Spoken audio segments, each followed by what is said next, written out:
साधु संतों ने उनको जो मंत्र बताया था, ध्यान करने की विधि बताई थी, मंत्र का जाप करते रहते, ध्यान करते रहते, एक बार ध्यान करते करते भगवान श्रीहरि उनके अंतःकरण में विराजमान हो गए।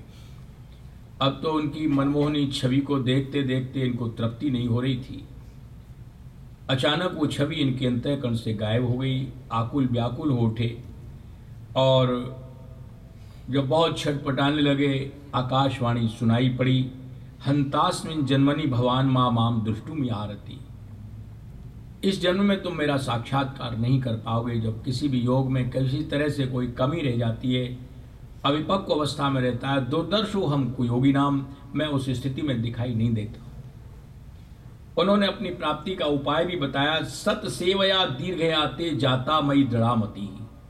सत्पुरुषों की दीर्घ काल तक सेवा करो श्रद्धा के साथ में, उनकी सेवा करने से मेरे प्रति तुम्हारी दृढ़मति हो जाएगी।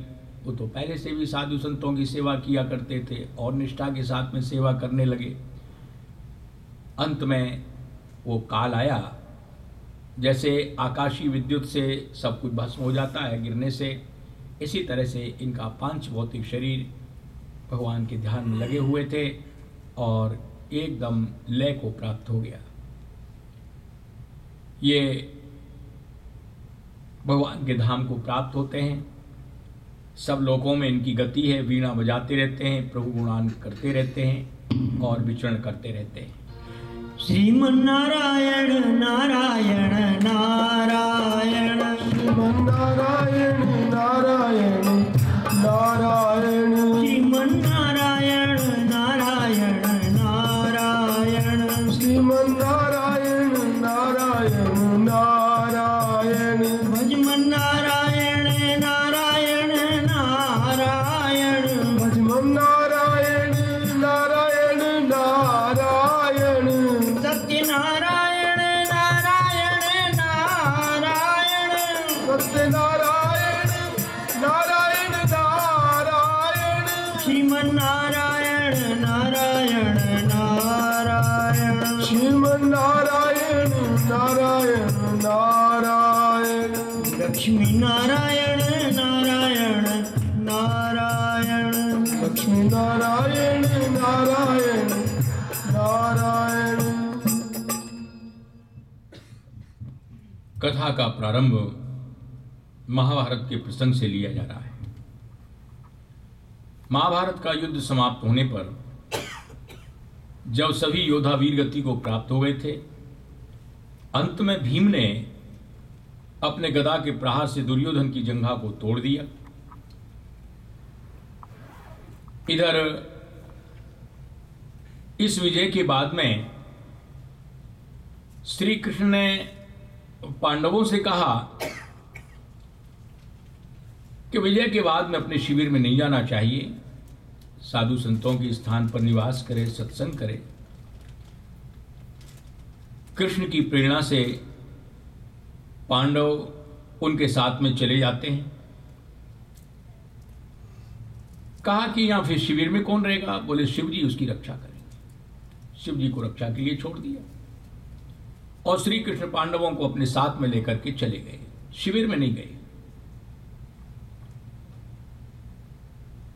अश्वत्थामा ने दुर्योधन को प्रसन्न करने के उद्देश्य से ऐसी भीषण प्रतिज्ञा की कि मैं पांडवों का सिर काट करके उनके सामने ला करके प्रस्तुत करूंगा।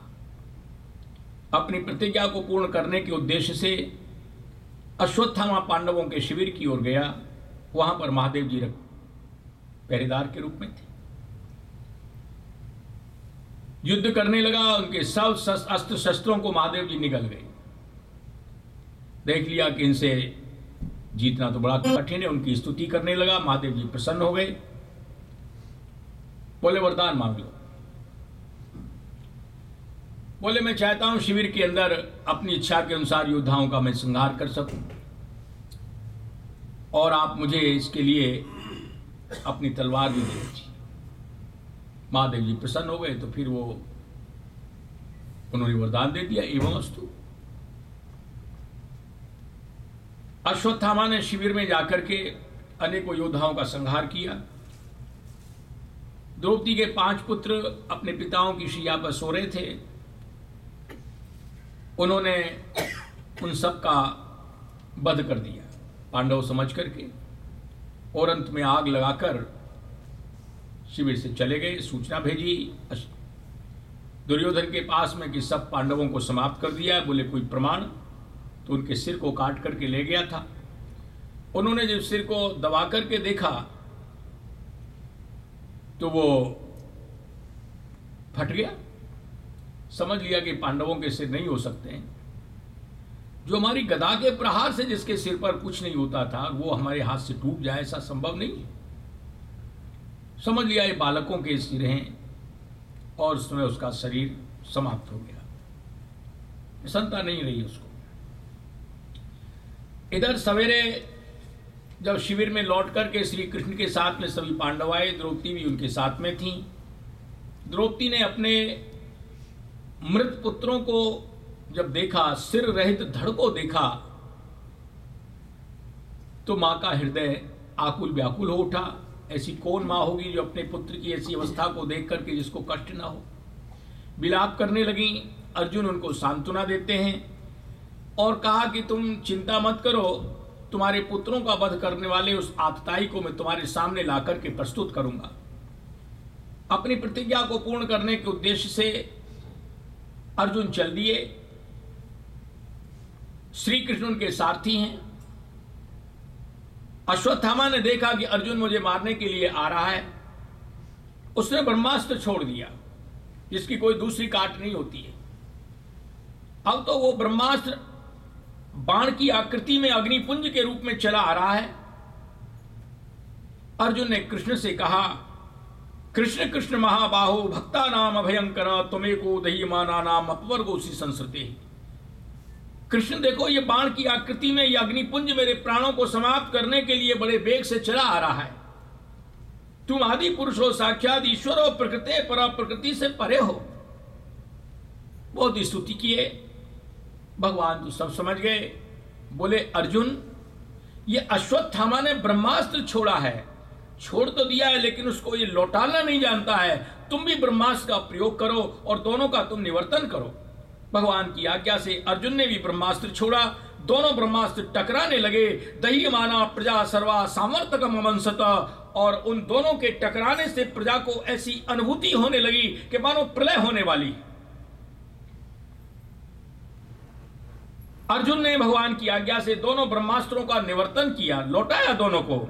और इसके बाद में तत् आसाद्य तरसा दारुणम गौतमी सुतम, गौतमी के पुत्र अश्वत्थामा के पास में चल दिए और उन्होंने उसको रस्सी से बांध लिया, घसीट करके अपने शिविर की ओर लाने लगे।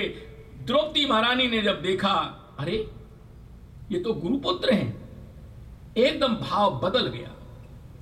कितनी निष्ठा द्रौपदी की, जबकि जानती है कि इन्होंने मेरे पुत्रों का वध किया है, लेकिन श्रद्धा उमड़ पड़ी और अपने स्वामी से कहने लगी। उनको देख करके पहले तो उन्होंने उनको प्रणाम किया, गुरो सुतम वाम स्वहा कृपया ननामा। और प्रणाम करने के उपरांत अपने स्वामी से प्रार्थना की अर्जुन से, मुच्चिताम मुच्चिताम एष ब्राह्मणो नितराम गुरु। स्वामी आप इनको छोड़ दीजिए, ये तो गुरुपुत्र हैं।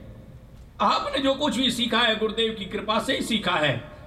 और आज गुरुदेव द्रोणाचार्य हमारे सामने नहीं है तो क्या हुआ, उनके पुत्र आत्मा जायते वही पुत्र